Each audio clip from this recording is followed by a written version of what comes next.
Very high in omega-3. That's why we developed it, because omega-3s are so low in almost everybody. The ratio is 4 times more omega-3 than omega-6. Not a good balance. Too high in omega-3. The only oil commonly available that can make you omega-6 deficient. And I know that because I tried it. What happens if I use flaxseed as my only source of oil? Within a couple of months, I ended up with dry eyes, skipping heartbeats, arthritis-like pain in finger joints, and thin, papery skin. Classic omega-6 deficiency symptoms. Fixed it by eating sunflower seeds, which have no omega-6s, but quite a bit of omega-3. And it was one of the reasons why we went from flax oil to a blend where the omega-3 and 6 are better balanced. Omega-3 derivatives, already you can do it in the body if you get enough starting material. That's the biggest issue. But you can also get it from fish, from krill, and from algae.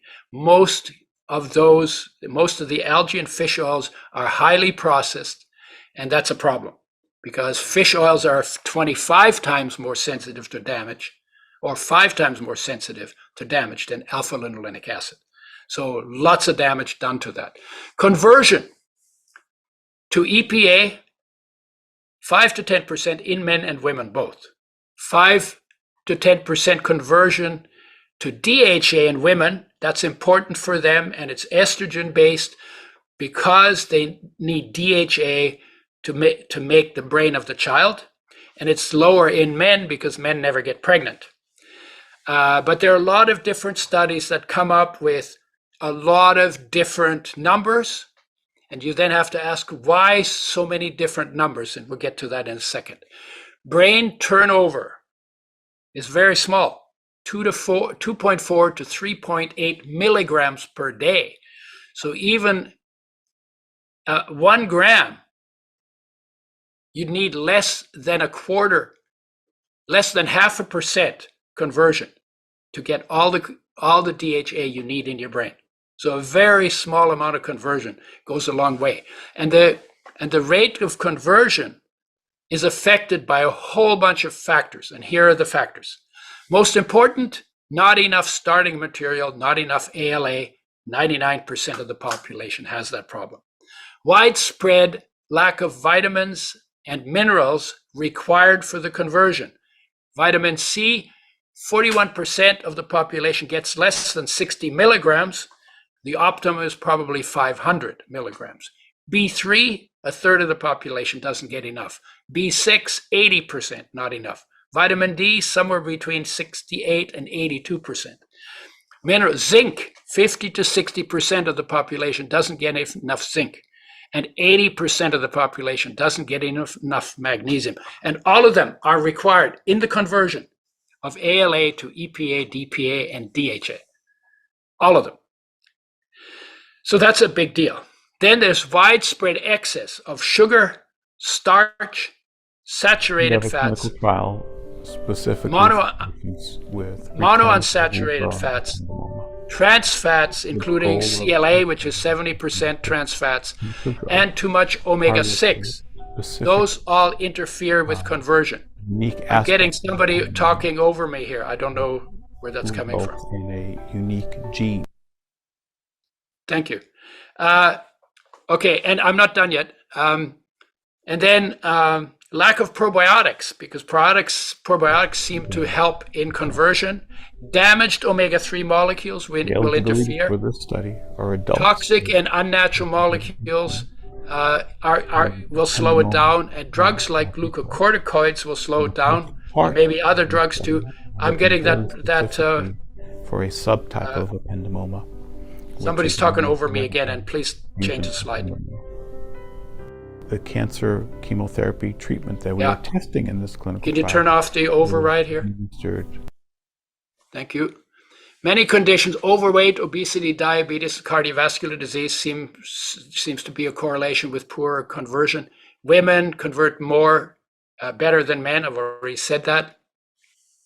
Animal-based foods, which have some of the convertants, slow down conversion. Stress and adrenaline slow it down. Turmeric improves conversion, so lack of turmeric slows it down. That's just silly, actually. Alcohol, smoking, cholesterol, hypertension, high blood pressure, hyperlipidemia, high blood fats, cancer-causing viruses and radiation can slow down conversion, protein deficiency, total fasting, and there is some evidence that age may slow it down. But honestly, I turned 81 this year. I'm not slowing down, and I'm making sure that I'm not taking any convertants, because I'm out to prove that if you optimize your intake of alpha-linolenic acid, you don't need converted fish oils or algae oils or krill oil. The rate of conversion increases due to nutritional factors and fundamentally better nutrition by optimizing essential nutrients, less toxins, fewer drugs, normalizing weight, having a high omega-3 to omega-6 ratio, foods with phytosterols and phytoestrogens in them, those are obviously whole foods, insulin, protein, fat-free diet, so you don't get the interfering fats, although omega-3s are fats too, and partial calorie restriction. And then under the same conditions, omega-3 is converted 4 times faster than omega-6. Plant-based people convert twice as effectively. The body will conserve DHA, so it lasts twice as long if necessary, if supply is low. And then EPA is converted into eicosanoids, series 3. They're hormone-like molecules that regulate moment-to-moment activities in all our cells. And then EPA, DPA, and DHA are converted into molecules that these are antioxidant, anti-inflammatory molecules that are called resolvins because they resolve inflammation, protectants because they protect against inflammation, and maricins, which do the same thing in the immune system. They're also converted into endocannabinoids, feel-good hormones. This is DHA. And it's one of the reasons why omega-3s elevate mood and lift depression, according to research. Okay, and then I already said this, it's the only molecule that is both high energy and protection from free radical damage. And conversion, again, conversion is mainly a problem because of not enough ALA in the diet. Okay, next, I don't know if I'm at the end of the page here. Yeah. Okay, next slide, please.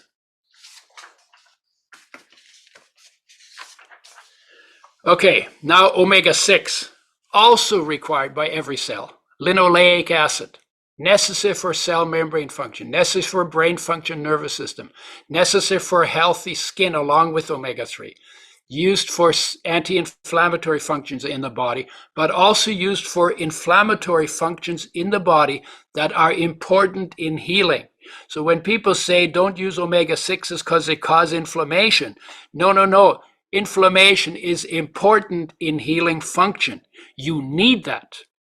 And they also reduce risk of cardiovascular disease. But they're widely present in most oils. Omega-3s, you find them in flax, and you find them in chia seed. That's the two rich sources. And then you find a little bit in hemp, a little bit in soybean, a little bit in walnut, and a little bit in canola, along with omega-6s. But all, that's only a few of the oils. But most oils don't contain omega-6 or contain omega-3s, maybe less than 1%. All the colorless, odorless, tasteless oils in transparent plastic bottles subject to damage by light, most of them are omega-6 only. Safflower, sunflower, grapeseed, corn, cottonseed, sesame, almond, and peanut. All just omega-6 oils. And then hemp, soybean, walnut, canola have omega-6 and omega-3. And then out of the omega-6, the body makes omega-6 derivatives. GLA, gamma-linolenic acid, then dihomogamma-linolenic acid, then arachidonic acid, and then docosapentaenoic acid, omega-6.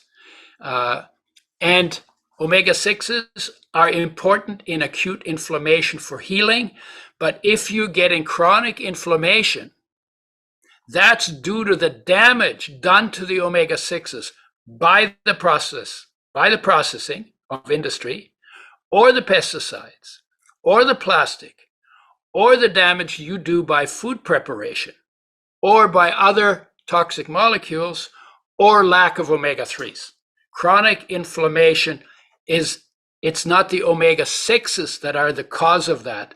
It's the damage done or what's missing that causes that. It's really important to understand the difference between acute, good inflammation for healing and chronic inflammation that is a sign that you need to change your oil. DGLA converted to series 1 eicosanoids. They're mostly anti-inflammatory, hormone-like molecules that regulate cell function on a moment-to-moment basis. And arachidonic acid, ARA, turns into dozens of series 2 eicosanoids, and these do largely pro-inflammatory activities for healing. And they will override the omega-3s when healing is necessary, and then omega-3s will override them when the healing is done. Again, really important that you have them both and you have them both optimized. And then DPA omega-6 is a powerful anti-inflammatory. Omega-6 damage done by industrial processing and food preparation can lead to chronic inflammation from damaged molecules. I already said that. Okay, and note that omega-6 conversion is not a problem, even though it uses the same enzymes as omega-3, because most people get enough omega-6 in their food supply, and most people don't get enough omega-3 in the food supply. That's why conversion of omega-3 is a problem.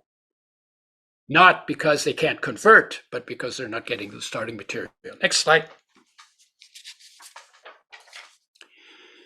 Okay, so now we're talking about, non-essential fatty acids.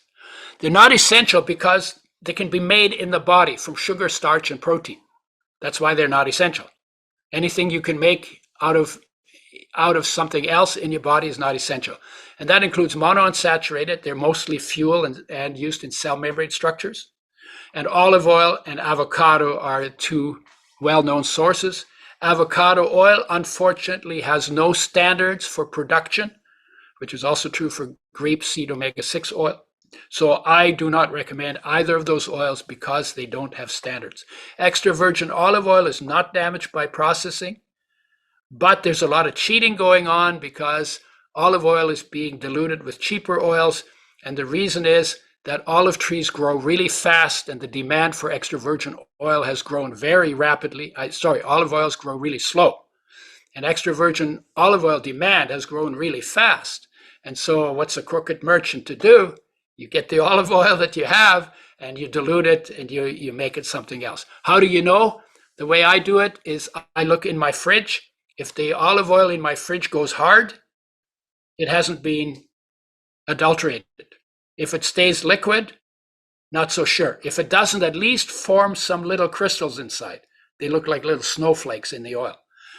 If it doesn't at least do that, I won't use the oil. That may not be perfect, but if the olive oil goes completely solid, it's definitely 100% olive oil, because the liquid oils they adulterate it with, they stay liquid in the fridge because they have more omega-6s in them, and omega-6s stays liquid to a lower temperature. Okay, so for health, no oil or fat, including olive oil, should ever be used for frying. You burn the food, you change molecules, you increase inflammation and risk of cancer. And it doesn't matter whether you talk about proteins or carbs or fats and oils. When you overheat them, when you use them in the frying pan, you increase inflammation and risk of cancer for each one of them, independent of the others. Protein, carbs, fats and oils. What does that mean? Nothing you ever put in your mouth should first go through a frying pan. I tell people to get their frying pan out. Everybody has one. Get it out, turn it upside down, hit yourself on the side of the head with it to associate it with pain. Throw that stupid thing out. Cook your foods in water. When I was a kid, cooking meant in water. Now, when we say cooking, we usually mean frying. We called it frying when I was a kid. Now we mean frying, we call it cooking. So the word has changed because everybody's using oil. It's the stupidest thing we've done for health in the 200,000 years we've been here, or however long we've been around, is to invent frying pans for frying foods. The worst thing for health we have ever invented. I don't have a frying pan anymore. I literally threw it in the garbage. And now saturated fats, they're also not essential because you can make them in the body. They're fuel and cell membrane structure. People like them because they're hard and they're stable, so you don't have to bother with them. And people like to be lazy and not do the work. So a lot of people promote coconut and palm, and the people who are not plant-based, beef tallow, mutton tallow, lard. Saturated fats can make platelets more sticky, so they'll head you towards cardiovascular disease. They can also increase insulin resistance, so that heads you towards diabetes. But here's the kicker. Omega-3 protects you from saturated fats by making platelets less sticky and increasing insulin sensitivity. So the question you have to ask, given that omega-3s are essential nutrients and saturated fats are not, are we blaming saturated fats for what should be blamed on omega-3 deficiency? Because when you have enough omega-3s, then you can eat saturated fats without a problem. So again, saturated fats should not be used for frying. Nothing should be used for frying except water. And people ask you, what can I fry with? Water. Fry in water. So you're basically cooking. You never get over 100 degrees Celsius, 212 Fahrenheit, and you can't burn food if you don't heat it higher than that, unless it sticks to the bottom of the pan and then overheats through the heat. So that's why you have to stir and not keep it from burning. But water itself, anything that's 100 degrees will not burn. And of course, my view is eat foods raw as much as you can. Next slide, please.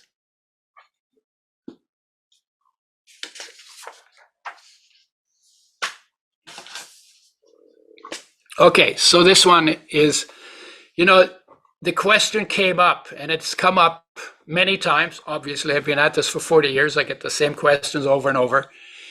Should you get your essential fatty acids from foods only? And the idea was, nature didn't make oils in bottles. That's true. And nature didn't process oils the way you do with health in mind. That's true. So doesn't that mean that you shouldn't use oils and you should just eat seeds and nuts and wherever your oils are in, vegetables? Everything has a little bit of fat in it, fruits and vegetables, maybe 0.1%, whole grains, maybe 2 to 4%, beans, legumes, about 4%, soybeans, 18%, and then seeds and nuts, anywhere from 15% to 65%, seeds and nuts. So there are lots of sources. Everything has some fat in it. And then the idea is, nature's mandate makes whole foods, so that must be the best way to eat. So that asks the question, is nature's mandate optimum health? And that's a good question because I didn't know the answer. So I said, okay, I will try something. Because I'll tell you the story and then I'll tell you the rest of that story. So I decided to put it to the test, just on myself. And so what I did is I took all my omega-3s and 6s in the 2-to-1 ratio that we have in the oil from seeds as much as I could eat. And I could eat 5 tablespoons of flax because flax absorbs water about 6 times its volume. So those 5 tablespoons turn to 30 tablespoons. That's a meal. And 3 tablespoons of sesame and sunflower seeds, all of it organic, And that was my source, and I would get the 2-to-1 ratio from doing that. And ground them up, and that's all I could eat per day. And even in summer, when I only need 2 or 3 tablespoons rather than 4 in winter, in California, where I was living at the time, I could not keep my skin from gradually drying out on that amount, on the maximum amount of seeds and nuts that I could eat in the ratio we work with. And so I came to the conclusion that I can't do it on seeds and nuts and whole foods alone. Some people may be able to. I don't know that. And some people probably need even more oil than I do, because some high metabolizers burn fats really rapidly. And they actually need more than the tablespoon per 50 pounds of body weight that we recommend as optimum, which is about 25% of calories. So I couldn't do it by alone. And then I started to say, okay, well, maybe nature's mandate isn't optimum health. What is nature's mandate? Well, nature's mandate is to keep you healthy enough to grow up, keep you healthy enough to reproduce, keep you healthy enough to be around till your kids don't need you anymore. And when your kids don't need you anymore, nature doesn't need you anymore either. And then it's recycling time.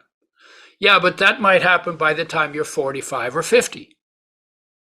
What about the other 30 years that I've been alive, right? I just turned 81, right? What about that? Well, from nature's perspective, the best way to recycle your body when it doesn't need you anymore is to not have you be healthy. Is to not have you be optimally healthy as you go, but to just keep you healthy enough. And then what happens is that as you get older and your cellular machinery slows down, you will check out sooner if you're suboptimally healthy than you will if you're optimally healthy. So my conclusion was, it's not necessarily true that nature is about your optimum health or your maximum longevity. You know, because nature is a practical task giver, right? Grow up, have kids, take care of the kids, bye-bye. So, and so anyway, I couldn't do it. So I just did all that. Okay, even summer, yeah. Yeah, so my conclusion to all that is eat seeds and nuts, and you may need to also take oil to optimize your intake. Always mix the oil in foods. Essential fatty acids enhance flavors, improve absorption of oil-soluble nutrients present in food. And that's one of the reasons why we like oils and fats in foods, because they enhance flavors, but they're also good for health. Okay, thank you. Next slide. Okay, the production. So there are 2 ways. You know, the oil research never blames the damage done by processing on the negative effects that oils have on health.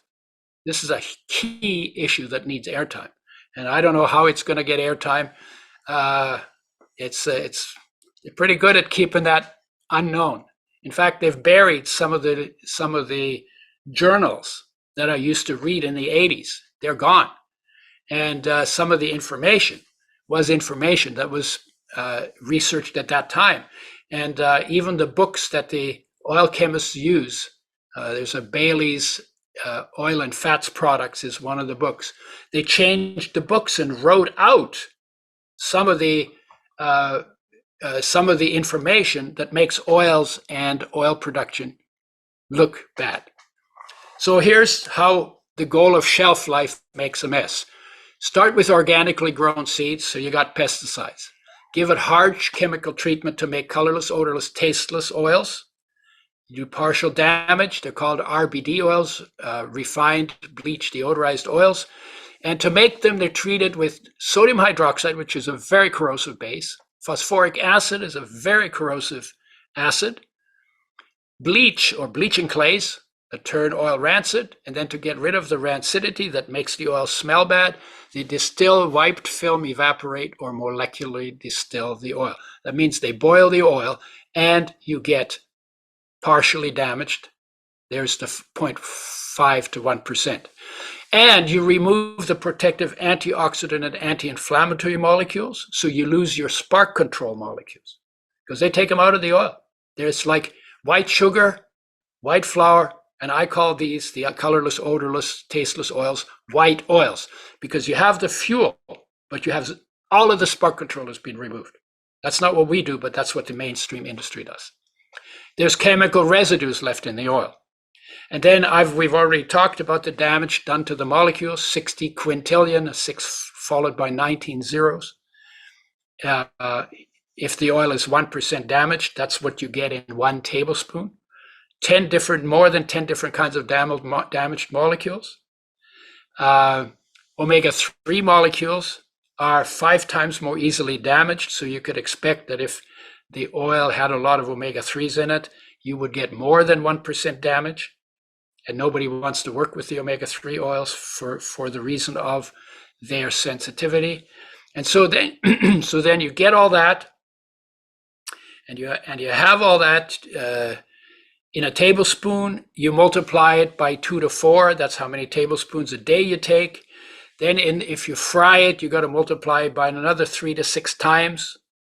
And then if you do that for 30 years, you multiply that by another 10,000 times. That's the number of damaged molecules that you get when you use those oils and use them that way. And then they didn't exist in nature, so life never made a breakdown process for them.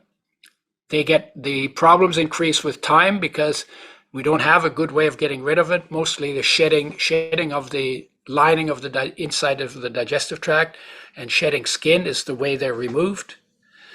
They're brought in faster than they're removed from the body, and slowly they accumulate, and eventually they interfere with normal natural interactions between molecules in the body, which is where all our physical problems come from.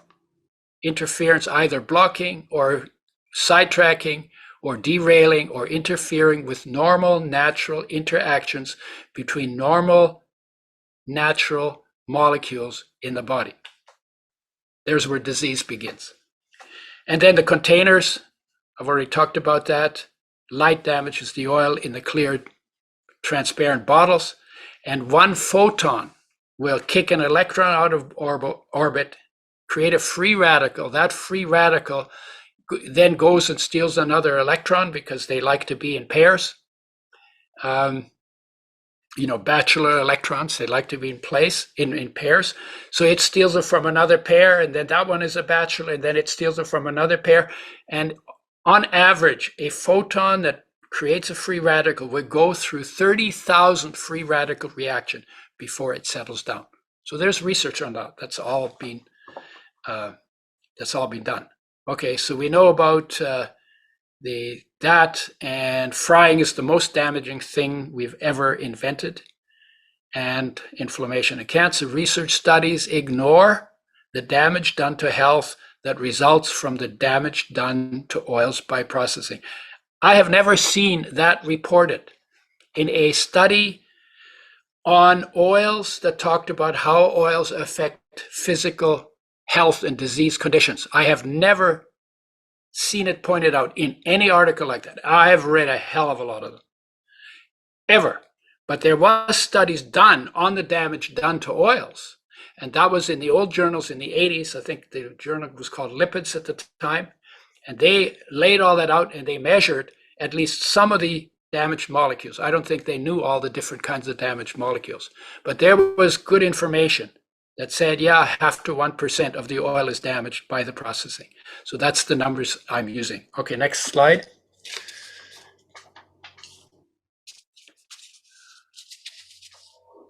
Okay, and so the other way to do it is make oils with health in mind. So you got to start with organic seeds and nuts, no pesticides, very tight production system to press, filter, settle, fill, nitrogen flush, You got to prevent contact with light, oxygen, heat, and that the system has to be super tight. So I had to develop that because it didn't exist. We had to create parts for the presses and the machines that you can't buy off the shelf, because the mainstream industry doesn't do that. And then the oil is unrefined, so it still has its flavor ingredients and its oil soluble, protective, anti-inflammatory ingredients. They're still in there. It goes in dark glass bottles, no plastic, because plastic leaches, and you want to cut out light, so that's why the dark glass. And then we put in a box to cut all light out. And then it's refrigerated in the store, in the factory, actually, in the store. At home, you refrigerate it. If we ship it for longer than 2 weeks, like if it goes to Asia or Europe from North America, then we actually ship it refrigerated. Now, what's funny to me about it is, we ship ice cream around the world and steaks around the world, and we freeze them. So the refrigeration is available. We just have never been smart enough to apply that system that we already have to the single most sensitive, most care requiring molecules in nutrition. No, that's stupid, no? Anyway, and then we add it to foods after they come off the heat source, but you can put it in hot soup and in steamed vegetables, in a pasta sauce, and the different sauces. And then you add it after it comes off the heat source and as close to eating it as possible. Don't let it sit around. Don't put the oil in and then let it sit around for tomorrow or the next day or the next day. Add it and eat it. And then never use it for frying or other high heat applications. So that's what we do. You're probably familiar with the oil blend. It's called Udo's Oil 369 blend. And that has 9 ingredients, omega-3 and 6 in a 2-to-1 ratio. So it's flax, sunflower, sesame, evening primrose, rice germ, oat germ. That's for the minor ingredients and the antioxidants. And a tiny bit of coconut for the flavor, and the has very good antioxidants in it. And then it's got lecithin, that's GMO lecithin that we have to bring in from Europe because we can't get it in North America. And mixed tocopherols for antioxidants. And a tablespoon per 50 pounds of body weight. Don't use it off a spoon. Sometimes people get told to take it off a spoon. I never recommend that. If you take it off a spoon, sometimes people get in touch with me and they say, I don't like the taste of your oil. Oh, how did you take it? Well, I took it off a spoon. Oh, so when's the last time you took a cooking oil off a spoon? Oh, I never do that. Well, why are you doing that with mine? Oil has an oily taste. That's not going to change. Oil will never taste like ice cream. But if you mix it in food, it'll enhance flavors, and it'll actually make the foods have a nicer mouthfeel, and it will give you absorption of oil-soluble nutrients, including many of the antioxidants and anti-inflammatories that are in foods and spices.